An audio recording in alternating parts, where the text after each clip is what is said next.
Hello BookTube. Last week, Shanti Stanfast made a Redux video about his science fiction journey. That video has made me want to speed up my own desire to talk about my own science fiction and fantasy journey, as well as my thoughts on the science fiction and fantasy part of my library. So, I first got into science fiction and fantasy very young. Now, I say science fiction and fantasy. For me, I love science. You see, there are two per genre. I love fantasy far more than I do science fiction. So for me, it's fantasy with less science fiction. But I came to fantasy and science fiction young. Um, my first memories of watching cartoons are of He-Man and She-Ra and Thundar the Barbarian and G.I. Joe, all of which have some fantasy and science fiction elements. And of course, the 80s were the great period for sword and sorcery movies. You had Conan the Barbarian and Conan the Destroyer and Red Sonja and the Beastmaster and Ator and probably several others that I'm forgetting. Also, there was Clash of the Titans and Masters of the Universe and at the very end of the 80s, Willow. And I watched all of those movies young. Um, before I turned 10. Um, some of them probably may not have been all that appropriate at the time, but hey. But I had a blast watching them. And me and my brother would watch them on a near loop sometimes. And then in the 90s, there were, of course, the Disney movies, both the ones that came out in the late 80s and 90s, but also the older ones, and of course, Star Wars and Star Trek. I I think the first time I watched Star Wars was at my babysitter's house because her son was a big science fiction and fantasy fan himself. And I discovered Star Trek The Next Generation like on TV. And so those sort of made an important impression on me. And of course, the 90s Star Trek shows like DS9 and Voyager and Babylon 5 were all very influential. But it wasn't, and of course, talking about literature, about reading, um, I read a number of children's books that were fantasy. Last of the Really Great Wangadoodles by Julie Andrews, the Alice books, several others that I'm forgetting. But it wasn't until my mid teens that I really discovered and came to adult science fiction and fantasy. Uh, Books like the Tor Conan pastiches, um, the Elenium and Tamuli trilogies from David Eddings, uh, some of the Shannara books by Terry Brooks, um, one of the slog novels of The Wheel of Time by Robert Jordan. I think it's volume 8, but I could be wrong. Ender's Game. I think Eon by Greg Bear. Something by Ben Bova. Zulu in Space by I don't know who. It's, yeah. I think there was something by Andre Norton, and I could go on and on, but those books really cultivated a love of science fiction and fantasy that has that stuck with me. Stayed with me for over 20 years. For over 20 years from that point, science fiction and fantasy was my favorite genre, was the genre of fiction that I read the most of consistently. I mean, there's a period in my late teens and early 20s where, as an English lit major, I did focus a lot more on classics and modern and contemporary fiction, poetry, and drama. But I still very heavily picked up science fiction and fantasy. I mean, the year's best series from Gardner Dozois, Song of Ice and Fire books, um, some books from Dan Simmons and others. So yeah, I stuck with it, and I would check out science fiction fantasy from the library, and when I was able to pick up more science fiction and fantasy here and there. So yeah, so it was so science fiction fantasy was for 20 years or more um, a cornerstone of my reading life, probably the cornerstone of my reading life.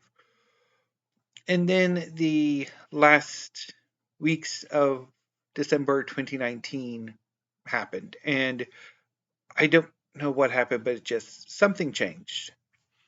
And since then, I have struggled mightily to get back into science fiction and fantasy. It's like nothing has really pleased me. I mean, there are some rereads that have worked, but really nothing new and nothing like I don't know.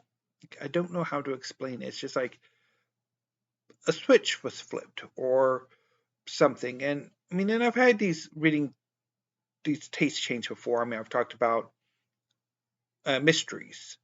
Um, when I was in my uh, I was a preteen, I was really into mysteries, and then a few years into it, I lost my interest, and it really has never recovered except for Agatha Christie, and that's marginal. But anyway, back on topic.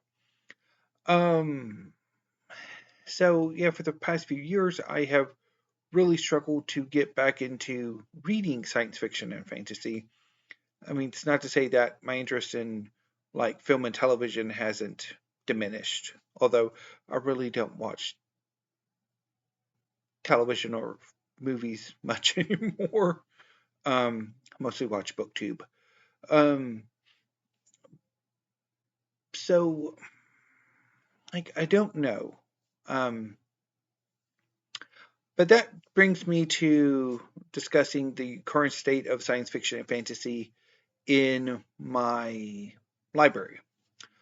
I do have a sizable contingent of my collection is still science fiction and fantasy.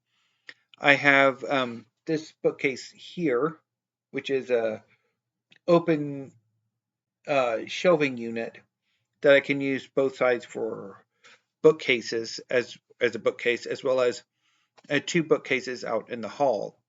So I have four effectively four bookcases that I use for science fiction and fantasy. And given that whatever this is, um, that I'm just not enjoying these books anymore, that I think come the new year, when I get around to pruning my collection, that science fiction and fantasy are probably going to be hit very hard, which is frustrating because it is the genre that I have loved for 20 years. And I just struggle with it now. It's not there. My passion for it is not there. Try as I might, even though creatively I'm still very much interested in science fiction and fantasy, even though looking over at the manga wall, pretty much all of the manga I read is science fiction and fantasy. And I'm always thinking of like science fiction fantasies, well, mostly fantasy, but you get my point. So I just don't know what's happened, and I don't know what to do about it. Or if I should just, okay, just clear out the science fiction fantasy. If it comes back, that's great. If it doesn't, that's great too. Just move on to other things that you're interested in, which is probably what I should do. And hopefully what I will do, because I think that is probably the healthiest solution for my little problem.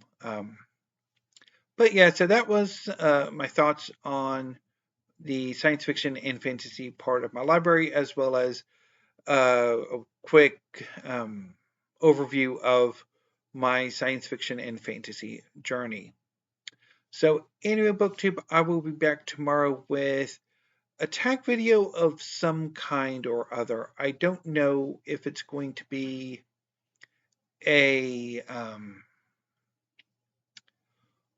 what is that?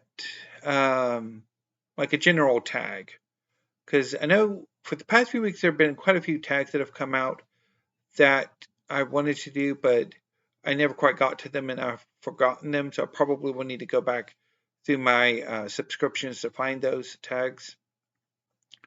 Or if I ought to do a trade chapter and page 112 tag thing for some science fiction and fantasy that I haven't gotten to, that I probably should at least dip into before I decide whether or not they should stay to eventually be read or to just send them on their way when I get around to pruning my collection, which might be a bit because it's going to be in the new year. Because I think the last time I checked, the friends at the library who I would be donating these books to, I think after their library sale, they would prefer like a few months or a few weeks of a break from getting a new book donation. So I will wait until the new year. I also need to get into more boxes because the boxes that I had collected for the donation boxes of Doom, um, I gave to my brother so that his mother-in-law can use those boxes to help her move. So I do not have any donation boxes of Doom at the moment. So hopefully I'll be able to uh, get some in the coming months before I do clear or prune my collection, which I will report back on. I will do an unhaul video, um, and it will probably go into several videos. So anyway, BookTube, thank you. Have a great afternoon, and until I see you tomorrow, stay safe.